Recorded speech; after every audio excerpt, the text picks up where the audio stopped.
Hey everyone, and welcome back for another deep dive. Today we're going to be talking about something that can be kind of scary for some people, Oh, yeah. credit cards. Yeah, definitely. But don't worry, we're not going to be lecturing you about debt or anything like that. Right. We're going to be looking at Ramit Sethi's book, I Will Teach You to Be Rich, to unlock the secrets of how to really optimize your credit cards. Mhm. So how to make these little plastic rectangles really work for you.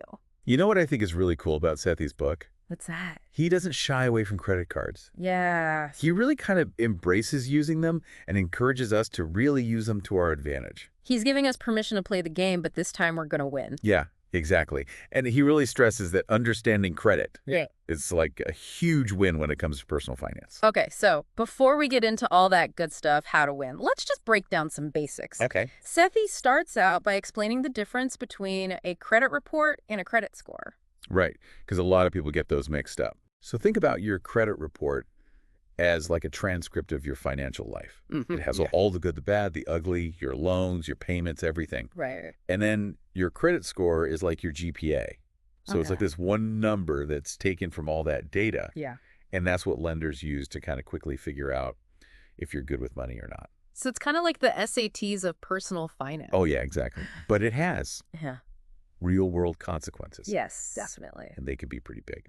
Sethi includes this table in the book, and it shows how even a small difference in your credit score can have a huge impact on the interest rate you get on your mortgage. Wow. So we're talking thousands of dollars more that you could end up paying over the life of the loan. Oh man, thousands of dollars. I remember when I bought my first car, my dad, who's like a master negotiator, That's okay. had really drilled into me the importance of good credit. Smart dad.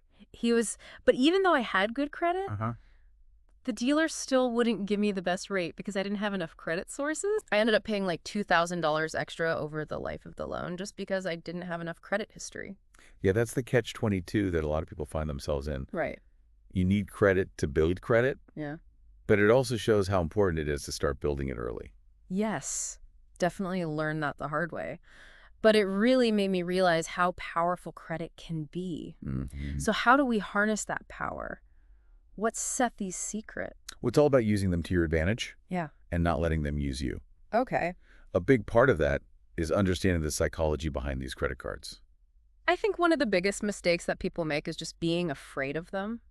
Yeah. We shouldn't shy away from using credit cards, but we have to be responsible with them. Yeah, it's like fire. Fire can be really helpful, but if you're not careful, it can burn you. Love that analogy. So rule number 1, never let credit card debt control you. Right. The golden rule is to always pay off your credit card balance in full every single month.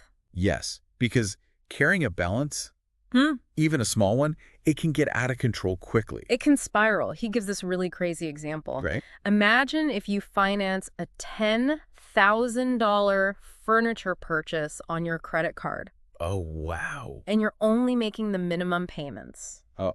It would take over 32 years to pay it off. Oh, my goodness. And you would end up paying a $13,000 in interest alone. More than the furniture. Yeah. That's crazy. That same money, if you would have invested it, Oh, yeah. could have grown so much. Instead, it's going straight to the credit card company. It's all about the long game. Yeah, playing offense, not defense. Exactly. He's all about optimizing your financial life, not just getting by. No, he's not against all credit cards. Right. Just the bad ones. He's a big fan of rewards cards. Yeah. So those cards that offer you cashback airline miles or other perks that you actually use. He's all about making your spending work for you. But he does warn against those retail store credit cards. The ones that say, hey, open up this card right now and get 10% off. Oh, I've been there. It's so tempting, especially when you're about to make a big purchase. Yeah. But usually it's a bad idea, right? Those cards usually come with super high interest rates and very limited rewards. Right. So you might save a few bucks now, but you'll probably end up paying more later. I remember this friend of mine was obsessed with those retail cards. Oh. They would jump at any chance to open one up just to save a few bucks. The allure of immediate gratification. Yeah, and one time they opened a store card just to save $4 on a pair of socks. $4. $4! Wow. I was like, come on, is it really worth it? But it highlights this important point. Yeah. Don't let those small immediate discounts cloud your judgment. Yeah. Think long term. Okay, so rewards cards are good, retail cards are bad. Pretty much. Got it. But what about navigating the world of credit cards in general? What are Sethi's big picture strategies? He lays out what he calls the 6 commandments of credit cards, which Ooh, are kind of like these guiding principles for using credit cards well. commandments sounds serious. Let's hear it. The most important one, thou shalt pay off thy credit card balance in full every month. Yes, preach. I'm with you on that one. That is the foundation. Right. And remember, your payment history makes up 35% of your credit score. That's huge. That's a big chunk. Yeah. Okay, commandment number 2, thou shalt try to get fees waived on your cards. Okay. So he really encourages us to negotiate with those companies. Wait, you can negotiate with credit card companies? Oh, yeah. He even gives us this little sample script we can use when we call them up and ask them to waive annual fees or late fees. You're kidding. You'd be surprised how often they're willing to work with you, Okay. especially if you've been a good customer. It's all about knowing your worth and not being afraid to ask. Yeah, exactly. Okay, commandment number 3. This one dives into that scary world of APR, Oh, yeah. which is that interest rate that you get charged when you carry a balance. Right. So thou shalt negotiate a lower APR. Another negotiation. Yeah. I'm sensing a pattern. He gives us another script and emphasizes being polite but firm. You know those credit card companies are businesses. Right. They want to keep you as a customer, so it never hurts to ask for a better rate. It's like a master class in financial empowerment. Okay, commandment number 4. This one is all about loyalty. Thou shalt keep your main cards for a long time and keep them active. Okay. Because lenders like to see a really long credit history. The older your accounts are, the better. But I've heard that having too many credit cards can hurt your score. It's not so much about the number of cards that you have, Okay. but how you're managing them. So stick with a few that you like that you use regularly and make sure you pay them off every month. Wait, so it's not about having like a wallet full of cards. Right. It's just having a couple of good ones Exactly. that you use responsibly. What's commandment number 5? This one might sound a little weird, but thou shalt increase thy credit limit regularly. Wait, you're telling me I should ask for a higher credit limit? Isn't that dangerous? Now, this isn't about spending more. This is about improving what's called your credit utilization rate. What is that? So it's the percentage of your available credit that you're using. Okay. The lower that number is, the better it is for your score. So if I have a higher credit limit, but I'm spending the same amount, my utilization rate goes down. Exactly. It shows lenders that you're not maxing out your cards and that you have a healthy balance between how much credit you have available and how much you're spending. Okay, I'm starting to see how all of this is fitting together. All right, commandment number 6, the grand finale. What is it? Thou shalt use thy credit cards' secret perks. Oh, yes, the secret perks. I love this one. Tell me more. Credit card companies don't always advertise every little benefit that comes with those cards. Right. Sethi really wants us to go out there and do some digging Yeah. and uncover these little treasures. What kind of things are we talking about? We're talking automatic warranty, doubling car rental insurance, trip cancellation insurance, even concierge services. It's like a secret menu of awesome benefits that people don't even know about. It's like getting extra value just for using your card responsibly. Okay, I am sold. I need to find out more about these secret perks. What kind of stories has Sethi uncovered about these perks? He's got stories about people using credit card points to get free travel, Wow. getting into these exclusive events, and even getting their credit card company to fight fraudulent charges for them. Like having a financial guardian angel in your pocket. Right. This is amazing. I'm feeling empowered already. So we've got the 6 commandments, we're playing offense with rewards cards, and we're uncovering all these secret perks. What else do we need to know to become credit card ninjas? Well, Sethi acknowledges that even with the best intentions, sometimes things can go wrong. Right. We all make mistakes. Sometimes we forget a due date. Yeah. Unexpected expenses pop up. Yeah. So it's important to have a plan for tackling credit card debt if it happens. Okay. Debt, the dreaded D word. Let's dive into that in the next part of our deep dive. Okay, so let's talk about that elephant in the room. Credit card debt. Now, a lot of people have it. But I really like Sethi's approach to tackling it. It's really practical and it's really empowering. He doesn't make you feel bad about yourself. Right. He gives you this really good roadmap for how to get out of debt and back in control of your finances. And it's interesting. He really dives into like the psychology of debt. Okay. You know, he talks about these things called invisible money scripts. Invisible money scripts. Yeah. What are those? These are like these subconscious beliefs about money. Okay. that we kind of pick up throughout our lives from our families or from society or culture, and they're operating in the background, Right. influencing all those decisions we make about money. So like those messages we hear growing up about money being tight or debt being inevitable. Yeah, exactly. Like, it's not so bad.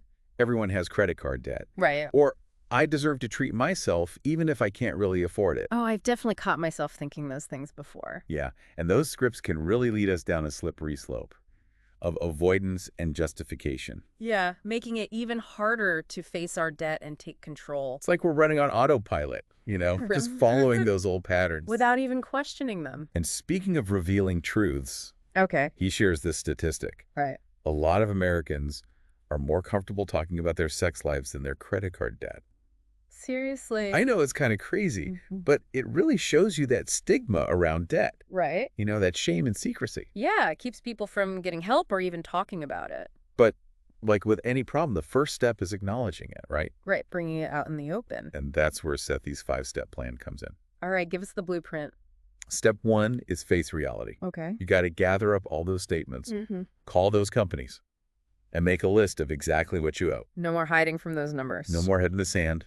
Once you've got a clear picture of your debt, Okay. step 2 is coming up with your attack plan. All right.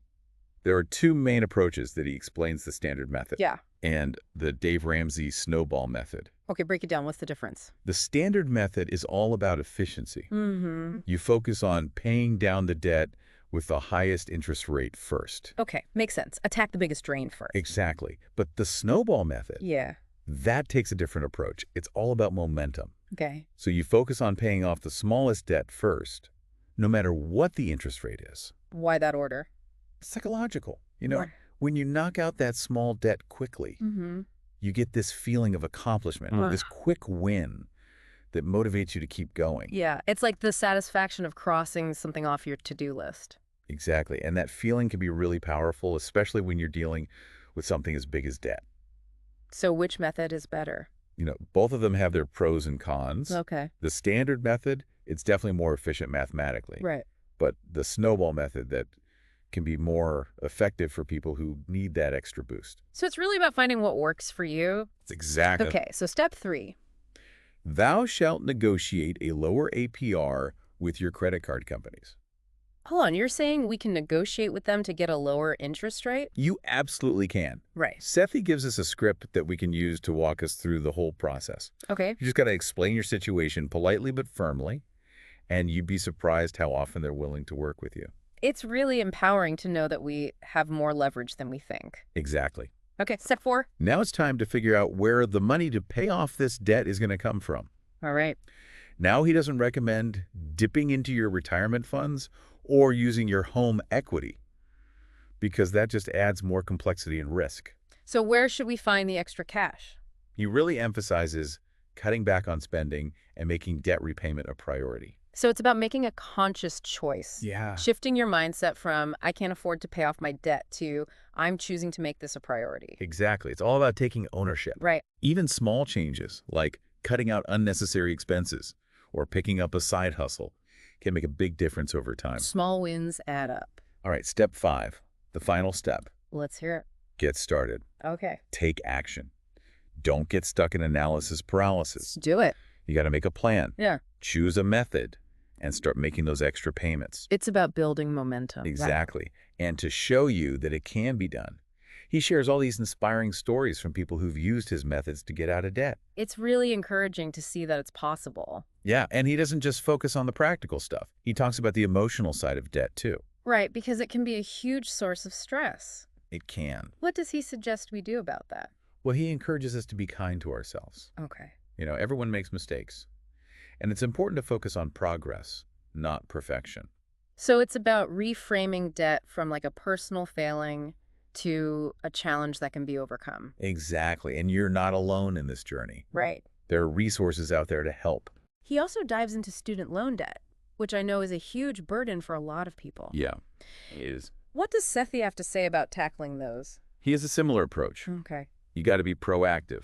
Know that you have options like refinancing those loans to get a lower interest rate, or maybe exploring different repayment plans. So understanding those different possibilities and advocating for yourself. Exactly. Yeah. He also suggests contacting your lender to see if you qualify for any loan forgiveness programs. Okay, so being informed and assertive. Uh-huh. And he really stresses that even small actions, like consistently paying a little bit extra every month, can really add up over time. Those small, consistent efforts, they really pay off. Now, to show you how important it is to stand up for yourself, Okay. he shares this story about his own experience with a cell phone company Oh, yeah. that tried to sneak in an early cancellation fee. Ah, I hate those sneaky fees. Right. Well, he was adamant that he didn't have a contract, Mm-hmm. and he had negotiated to get out of any cancellation fees. But when he tried to cancel, they hit him with this $160 charge. Classic bait and switch. I know, but he wasn't having it. Okay. You know, he had kept records of every interaction he had with them. Oh, he came prepared. Emails, phone calls, even those chat transcripts. Those detailed records were his secret weapon. They were. He calmly pulled out his notes, started reading back his previous conversations to the customer service rep, and guess what? What? It worked. Oh, wow. Their tone completely changed, and they waived the fee. Talk about the power of documentation. Right. That's why it's so important to keep track of all your interactions, especially when it comes to money. Especially those financial matters. But he didn't stop there. No, he didn't. He actually used his credit card's consumer protection benefits. He did. He filed a dispute with his credit card company, explained the whole situation, and provided all of his documentation. Like having a financial superhero on your side. I know, and the credit card company actually sided with him. Wow. They removed the charge from his bill. It just shows you that you don't have to be a victim.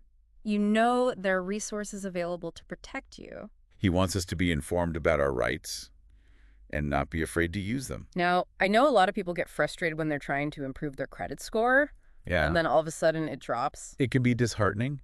What causes that? There are a few things. Okay. It could be something as simple as opening or closing an account, or applying for new credit, Okay. or even just making a late payment. So it's not always a sign that we've messed up? Not necessarily. Mhm. He says it's important to figure out why your score has dropped. Okay. You got to check your credit report, make sure there are no errors, and then focus on the long game. Remember, building good credit takes time. It does. He also says don't fall into the trap of rate chasing. Rate chasing. What's that? It's basically when people are obsessed with getting the absolute best interest rates or rewards.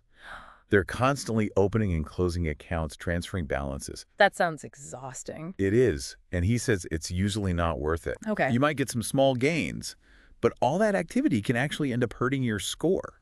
So another example of getting distracted by the details. Exactly. You got to focus on those big wins. Right. Building that solid financial foundation. Automating your finances. Yeah. Making conscious spending choices. Yeah. It's about creating a system that works for you in the long run. Exactly. Mm-hmm.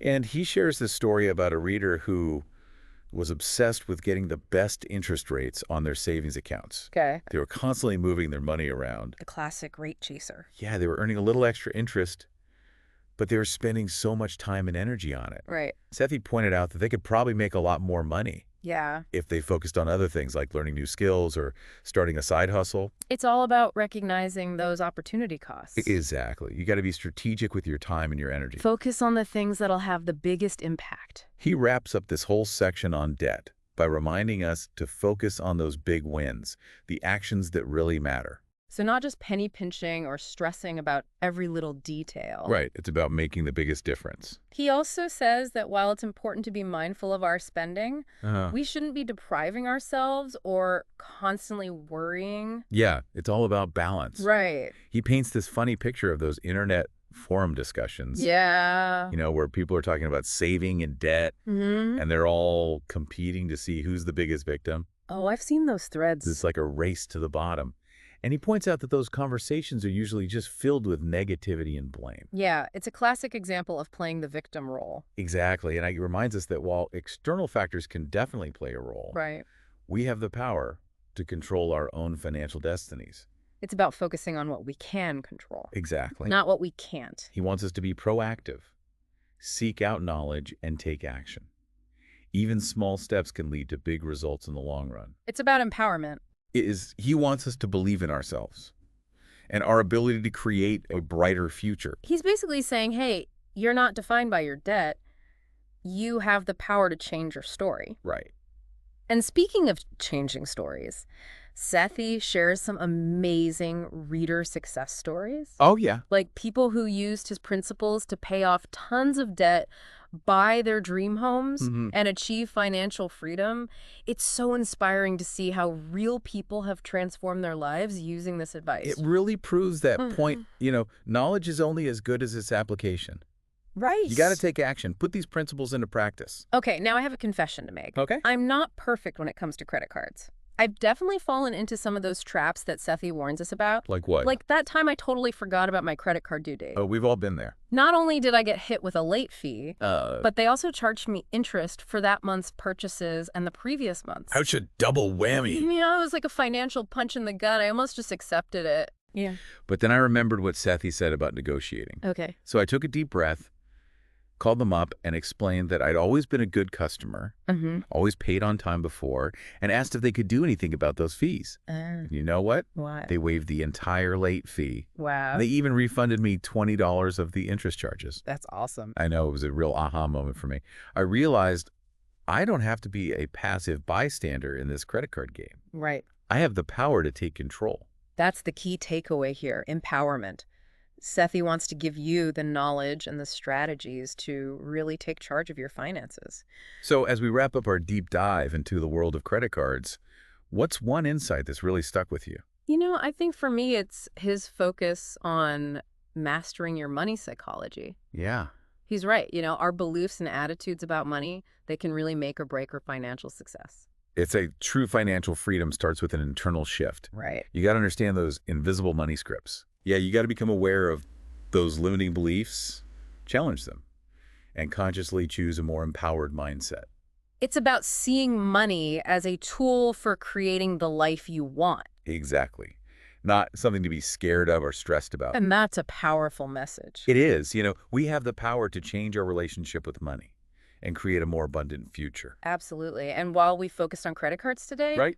remember Sethi's book has so much more to offer. It does. It's a goldmine of practical advice on budgeting, investing, negotiating your salary, even building a fulfilling career.